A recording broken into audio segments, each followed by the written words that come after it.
Purifions-nous de tout sujet de la chair et de l'esprit, en achevant notre sanctification dans la crainte de Dieu.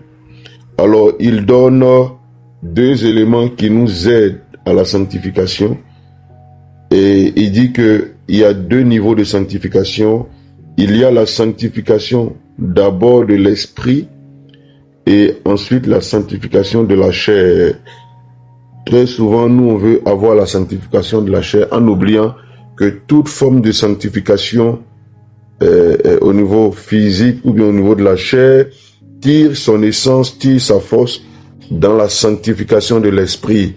C'est ce que nous écoutons, c'est ce que nous entendons qui va déterminer une forme d'attitude dans notre vie. Donc la sanctification sur laquelle nous devons veiller et qui va agir sur la sanctification de la chair, c'est celle de l'esprit. Ce que nous entendons, ce que nous recevons comme message va nous impacter d'une certaine façon. Alléluia. C'est pourquoi il faut veiller à faire très attention à ce que nous écoutons, à ce que nous regardons, à ce à quoi nous sommes en contact. Tout ce qui agresse notre esprit finira par agresser notre chair d'une certaine façon. Le péché de l'impudicité, du mensonge, de quoi que ce soit, ne commence pas d'abord physiquement, mais commence d'abord dans l'esprit. Voilà. Donc commence d'abord par l'esprit. Donc il faut veiller sur notre esprit, il faut encadrer nos âmes, il faut veiller à ce que notre âme et notre esprit soient en contact avec des choses qui nous gardent dans la sanctification et nous fassent avancer dans notre marche avec le Seigneur. Alléluia. Amen. Prenons garde aux enseignements que nous écoutons. Vraiment, j'écoutais, il y a un MS Live, quelqu'un a extrait un témoignage que l'apôtre donnait sur un homme de Dieu qui a écrit dans son livre. Il était un des grands hommes de Dieu mondialement connu qui était utilisé par le Seigneur. Il était le premier à avoir une télévision satellitaire. Il avait vraiment des programmes tellement bénis. Et le poids du ministère, ou bien je veux dire la demande très forte du ministère, a fait que il n'avait pas suffisamment de temps pour gérer son foyer, donc sa femme conséquemment, et les rumeurs ou bien les informations ont commencé à faire état de ce que la femme avait commencé à entretenir une relation avec un de ses, je crois, de ses ingénieurs ou bien un truc comme ça. Il semble que cette information était avérée. Alors ça l'a vraiment, ça lui a vraiment fait mal, hein, parce que voici quelqu'un depuis 30 ans de ministère, resté fidèle à sa femme et tout ça, et puis de voir que Dieu l'utilise et que sa propre femme avait commencé à entretenir des relations avec des personnes de son entourage. C'était très difficile pour lui. Alors, il y a un de ses amis pasteurs, figurez-vous, qui vient le trouver et lui donne le conseil de pour toucher le cœur de sa femme, ou bien pour amener sa femme à se repentir, que il aille aussi lui-même aussi coucher avec une autre femme pour montrer à sa femme que lui aussi vraiment il est sollicité par les filles. Vous voyez, ça c'est un ami pasteur qui donne un tel conseil. Et l'ami pasteur martelait constamment ce conseil. Ça devenait une voix dans l'esprit de ce grand homme de Dieu mondialement connu et mondialement utilisé par le Seigneur. Et un jour, l'ami en question est allé louer une chambre d'hôtel, mais là-bas une jeune fille, je crois, de 18 ans, et il est venu donner la clé à son ami pasteur, lui dit, ah, va dans telle chambre d'hôtel, il y a quelqu'un qui t'attend là-bas, et tout ça. Et l'homme de Dieu, et quand il partait, la voix lui disait, il entendait le ciel lui dire de ne même pas aller là-bas. mais il y avait comme une force qui l'a attiré dans cet hôtel. Vous voyez, ce que tu as l'habitude d'entendre dans ton esprit risque un jour de t'influencer négativement. Et il arrive dans la chambre d'hôtel et malheureusement, ce qui devait arriver est arrivé. Et quand il a fait l'acte pour la première fois, et depuis 30 ans, quelqu'un qui n'a jamais trompé sa femme, il a eu une vision peut-être avant ou après où les démons étaient sur lui. C'était les démons, l'œuvre de l'enfer était sur lui. Et il voyait tout le travail qu'il avait abattu depuis des années. Satan le tenait, la vision était tellement forte et il a commencé à pleurer. Il allait voir un de ses pères spirituels pour lui dire vraiment, j'ai péché contre Dieu, je viens de tromper ma femme et tout ça, tout ça. Et l'homme de Dieu a prié pour lui et il lui a dit que vraiment Dieu te pardonne et tout. Mais bon, c'était quelque chose de très fort.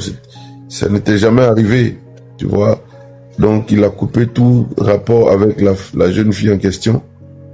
Et il semble que 3 mois après, la jeune fille encore a récidivé, lui a réécrit, et ainsi de suite, et ainsi de suite. Vous voyez?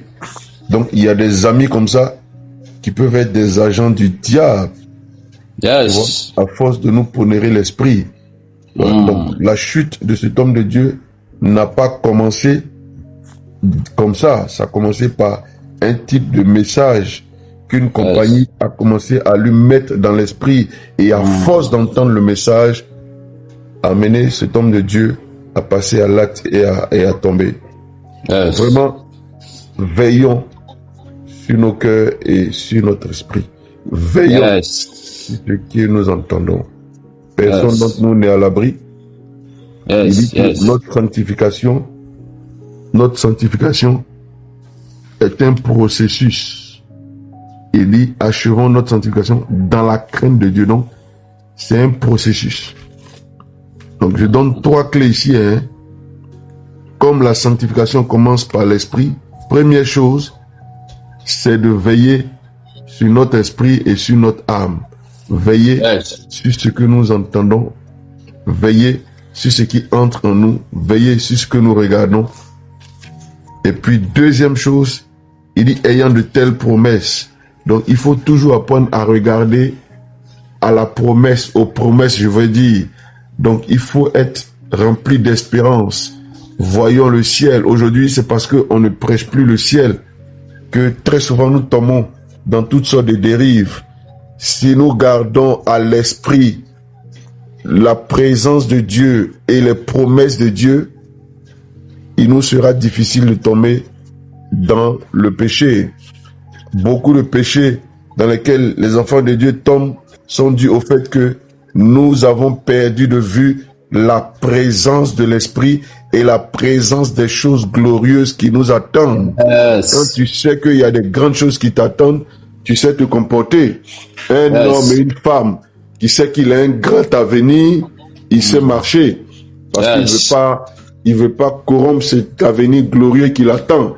Tu sais que ton papa t'a réservé de grandes choses, tu as un grand héritage, tu as de grandes promesses qui t'attendent, donc tu vas te comporter conséquemment. Donc, la deuxième façon de marcher dans la sanctification, c'est de porter le regard sur nos promesses. Or, la plus grande bénédiction que nous avons reçue, c'est la présence de Dieu avec nous. Alléluia. Et aussi, c'est les choses que le Seigneur a préparées pour nous comme héritage. Alléluia. Donc, notre plus grand héritage, d'abord, c'est le Saint-Esprit. Alors, chaque fois que nous oublions que le Saint-Esprit est là, ça va aller dans tous les sens. Quand tu veux poser une action, souviens-toi que le Saint-Esprit est là. Et c'est ton plus grand bien, c'est ton plus grand trésor. Le Saint-Esprit est là, avec toi, sous la douche. Le Saint-Esprit est là avec toi. Quand il n'y a même pas de personne physique, le Saint-Esprit est là avec toi. Dans tout ce que tu fais, il est là. Tu n'es pas seul. Fais attention à la voix qui te donne l'impression que tu es seul. Chaque fois que tu oublies la conscience de la présence de Dieu avec toi, c'est parti pour que tu tombes dans le péché, pour que tu tombes dans n'importe quoi. Personne ne peut tomber dans le péché quand il est conscient qu'il y a un être qui le regarde. Parce que vous voyez, tu es là, si tu es assis là et qu'il y a une personne à côté de toi, il y a des choses que tu ne ferais pas. C'est comme ça que nous ne devons pas perdre la conscience de la présence du Saint-Esprit avec nous. Toute fois où nous tombons dans le péché, c'est parce que nous nous croyons seuls. Je viens dire à quelqu'un que tu n'es jamais seul. Dieu est là, le Saint-Esprit est là. Et si tu honores Dieu, tu respectes Dieu, tu peux pas faire certaines choses devant la présence de ton Dieu. Alléluia. Alléluia. Amen. Il faut jamais l'oublier. Le jour où nous oublions que Dieu est avec nous, il est en nous, il est là, nous allons forcément tomber dans des choses que les hommes ne voient pas, mais qui sont odieuses, qui sont une abomination devant le Seigneur. Alors donc, je me résume. Première chose, c'est que la sanctification commence par l'esprit, donc il faut faire très attention à tout ce que nous écoutons. Deuxième chose, il faut porter toujours les regards sur le Saint-Esprit et les promesses que le Saint-Esprit a pour nous. Alléluia. Le ciel est glorieux. Le ciel est merveilleux. Il y a un héritage plus grand. Il y a plus grand que ce que tu vois sur la terre qui t'attend. Que Dieu ouvre nos yeux sur ces glorieuses promesses. Et Pierre en parle. Il dit, c'est un héritage qui ne se peut ni corrompre, ni flétrir, ni souiller. Alléluia. C'est plus que l'or, c'est plus que l'argent. Que Dieu ouvre nos yeux sur le paradis, sur la gloire de la nouvelle Jérusalem céleste.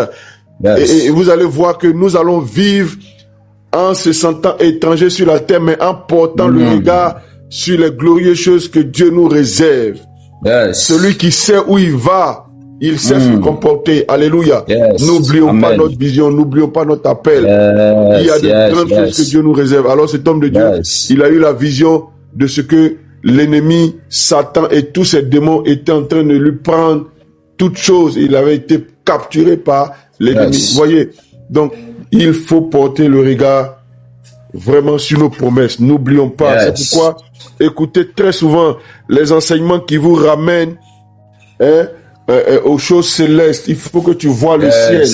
Pierre a dit, regardez, vous-même, vous ne pouvez pas nous empêcher de parler de ce que nous avons vu. Quand tu as vu là, ça va te donner une attitude. Que Dieu ouvre nos yeux sur la grandeur et la puissance des promesses célestes au nom de Jésus-Christ. Alléluia. Nous avons de très grandes promesses.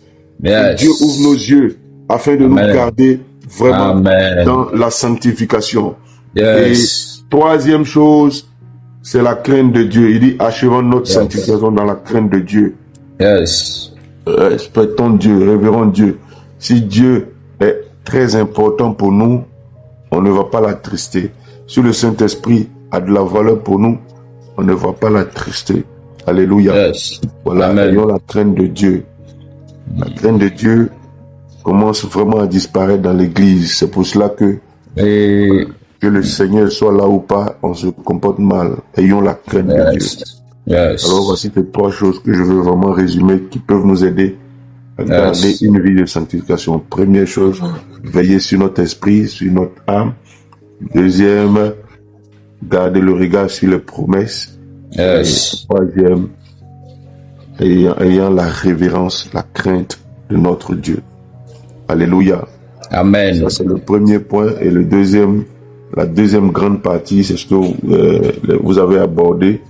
Et la base que je retiens vraiment, c'est que très souvent, les paroles peut-être dues de nos pasteurs ou bien de nos dévanciers sont des paroles, même si elles peuvent paraître dures, sont des paroles qui viennent pour nous aider, pour nous guérir, pour nous restaurer. Il ne faut pas mal les prendre. Heureusement, ici, les Corinthiens n'ont pas pris les paroles de Paul comme des blessures pour se retirer ou bien pour dire non, machin. C'est devenu une source de repentance pour eux. Alléluia. Amen. Paul n'a pas été tendre avec eux. Voilà, mais ça produit de la repentance dans leur cœur. Donc souvent, celui que tu suis, celui qui te conduit, peut te dire des paroles. Voilà, pas forcément dans l'intention de te blesser, mais c'est pour t'amener à une véritable repentance. Et heureusement que les Corinthiens ont compris. Il dit, quoique je vous ai attristé par mes lettres, je ne m'en répands pas. Et si je m'en suis repenti, car je vois que cette lettre vous a attristé, bien que momentanément. Il dit, je me réjouis à cette heure, non pas de ce que vous ayez été attristé, mais de ce que votre tristesse vous a porté à la repentance, car vous avez été attristé selon Dieu, afin de ne recevoir de notre part aucun dommage. En effet, la tristesse selon Dieu produit une repentance à salut. Donc Paul même est conscient que peut-être ce qu'il leur a dit était un peu dur, pouvait amener de la tristesse. Mais au contraire, au lieu que ces hommes de Dieu de Corinthe s'attristent, ça les a plus portés à la repentance. Donc très souvent, Dieu peut utiliser un frère, un collègue, un pasteur, un truc pour nous dire des paroles un peu dures, mais c'est la voix du Seigneur pour que nous puissions changer de chemin et revenir à lui. Ça peut être un conjoint, voilà, ça peut être un ami proche, ça peut être un pasteur, ça peut être un collègue, ça peut être un patron, mais souvent dans la dureté de la parole qui va être dite là, Dieu veut placer vraiment un message de repentance pour nous amener à sortir de la voie de la perdition. Donc apprenons à prendre les choses toujours dans le sens positif et non dans le sens négatif.